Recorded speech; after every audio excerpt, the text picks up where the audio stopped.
सीता का स्वयंवर हो गया। अब प्रस्थान कहाँ के लिए होता है? अयोध्या के लिए प्रस्थान हुआ और सबको पता चला, अयोध्या निवासी, अयोध्या नगरी वालों को, कि कौन आ रहे हैं? हमारे प्रभु राम आ रहे हैं। और सिर्फ राम की ही शादी नहीं हुई थी, किसकी हुई थी? राम लक्ष्मण दोनों की हो गई। फिर भरत शत्रुघ्न की भी, चारों भाइयों की शादी हो गई। बहुत सुखी दिन बीतने लगे। थोड़ा टाइम और बीतते गया। एक दिन दशरथ जी कांच में चेहरा देख रहे थे, आईने में देखा तो बाल पक गया था। तो उन्होंने सोचा कि अभी अपने बड़े बेटे को राजगद्दी दे दूं और सारी जिम्मेवारी से छूट जाओ, मुक्त हो जाओ। और एक बहुत सुंदर गुप्त बात आपको बताती हूँ, शायद कई लोगों को पता होगा, कई लोगों को नहीं। राम को पता था जब मैं बड़ा हो जाऊंगा तो मेरा स्वयंवर होगा और मुझे राजगद्दी पे बिठाया जाएगा। उन्होंने कहा सुख के लिए मेरा जन्म नहीं हुआ है। किस लिए नहीं हुआ है? लोगों का उद्धार करने के लिए हुआ है। और उन्होंने अपनी माता को, जब उन्हें पता चला कि कल मेरा स्वयंवर होने वाला है, मैं राजगद्दी पे बैठने वाला हूँ, तो अपनी माँ से, कैकेयी माँ के पास जाते और हाथ जोड़ते हैं और पैरों के पास लेट जाते हैं और कहते हैं, माँ आज आपसे एक विनती है, आज आपसे एक वरदान है, आपसे आज मुझे कुछ चाहिए, क्या आप मुझे देंगी? माँ कौशल्या से ज्यादा माँ कैकेयी श्री रामचंद्र जी को मानती थी। तो उन्होंने कहा, बेटा तुम बोलो तो तुम्हारे लिए मैं अपने प्राण भी दे दूं। तो उन्होंने कहा, प्राण नहीं मां, पर अपने वचन से नहीं उड़ना। रघुकुल रीति सदा चली आई, प्राण जाई पर। रघुकुल रीति सदा चली आई, रघुकुल रीति सदा चली आई, प्राण जाई पर वचन लगाई। हे माँ, आप दशरथ की जननी हो, अवधपुर की जननी हो। हे माँ, आपसे एक वरदान आपका पुत्र मांगता है कि आप देंगी? तो माँ ने कहा, बेटा वरदान क्या, तेरे लिए जान भी दे दूं? बोले जान देने की जरूरत नहीं है, ये वरदान ऐसा है जो आपका बेटा भी आपके विपरीत हो जाएगा, हो सके तो आपके पति के प्राण भी चले जाएंगे, ऐसा ये वरदान है, क्या आप मुझे देंगी? तो उन्होंने कहा, हाँ पुत्र, मैं तुम्हारे लिए सब कुछ कर सकती हूँ। तब उन्होंने कहा, माँ मेरा जन्म दुष्टों को मारने के लिए हुआ है, पर पिता चाहते हैं कि मुझे राजगद्दी पे बिठाना चाहते, मैं सुख भोगूं, मेरा जन्म सुख के लिए नहीं हुआ है। फिर बोला, क्या चाहिए बेटा? तो बोले कि भरत को राजगद्दी मांगना और मेरे लिए वनवास मांग लेना। तो माँ पूरा चकरा गई। बोले, बेटा ये तू क्या कर रहा है? तेरे लिए 14 वर्ष का वनवास मैं कैसे तुझे दे पाऊंगी? मैं सहन नहीं कर पाऊंगी। मेरा बेटा तो मुझे कभी देखेगा नहीं, पूरी दुनिया मुझे क्या कहेगी? कहते हैं, राम को वन कैकेयी को अबजस।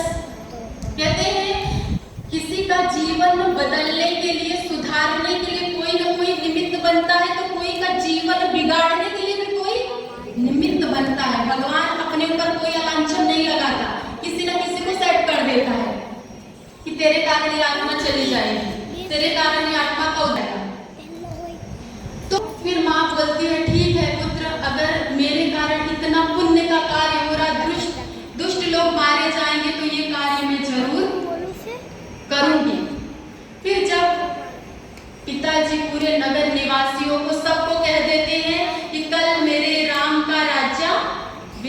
होने वाला है।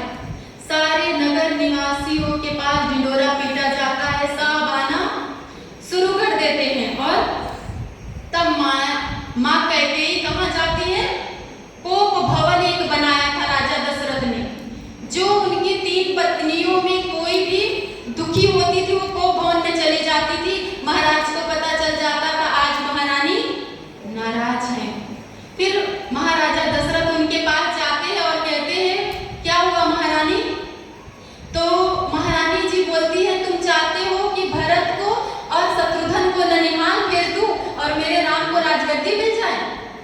मैं ऐसा होने नहीं दूंगी। हमरे जियत राम राजा न बनिए, हमरे जियत राम राजा न बनिए, दशरथ सुन लो हमरे जियत राम कभी राजा न बनिए। गा गा के वो बोलने लगी कि मेरे जीते राम को राजा बनने नहीं दूंगी। तो बोला कि तुम्हें आज क्या हो गया? तुम तो राम को कहती थी बहुत प्यार करती हूँ, जान भी दे दूंगी, और आज क्या कर रही हो तुम? तुम्हें पता है कि अगर तुम बोले कि 2 वरदान मांगती हूँ, पता है कौन से वरदान महाराज? आज मुझे 2 वरदान अगर आप देंगे तब मैं कोप भवन से बाहर निकलूंगी, वरना नहीं निकलूंगी।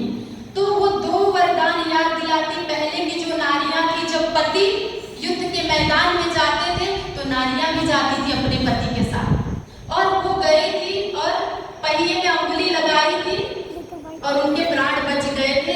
तो उन्होंने कहा कि आप मेरे से 2 वरदान ले लो। तो उन्होंने कहा नहीं महाराज मुझे नहीं चाहिए।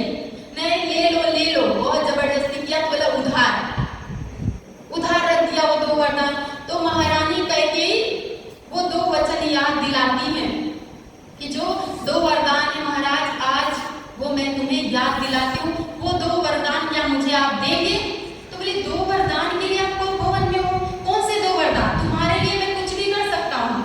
तो बोले सोच लो महाराज। फिर से वही वचन याद दिलाया गया, कौन सा? रघुकुल रीति सदा चलियाई,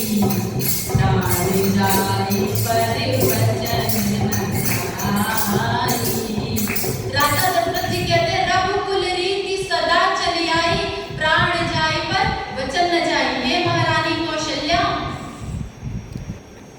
हे माँ कैकेयी, आप मेरे से जो 2 वरदान चाहती हो वो आप मांगो। तो वो कौन सा 2 वरदान?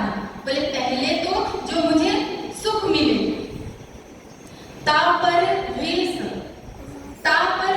विशेष उदासी, 14 वर्ष राम वनवासी।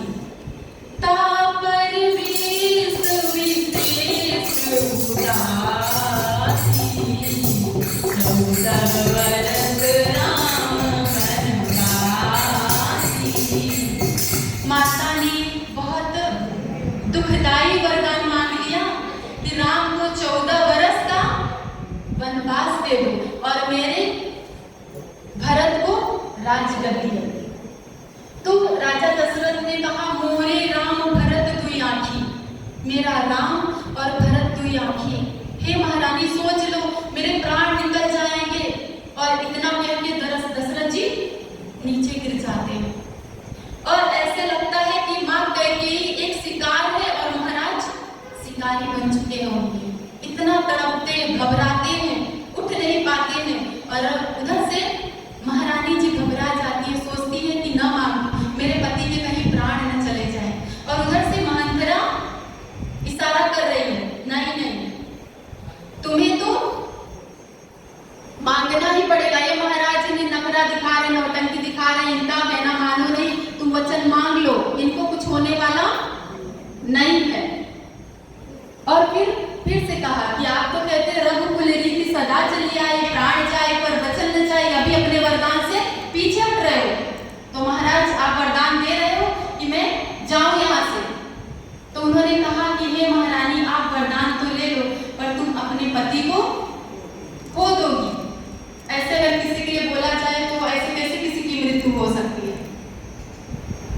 फिर ये बात राम के पास जाती है और राम को उनकी माँ बुलाती है कैकेयी और कहती है बेटा तुम्हें पता है मैंने तुम्हारे पिता से 2 वरदान मांगे हैं।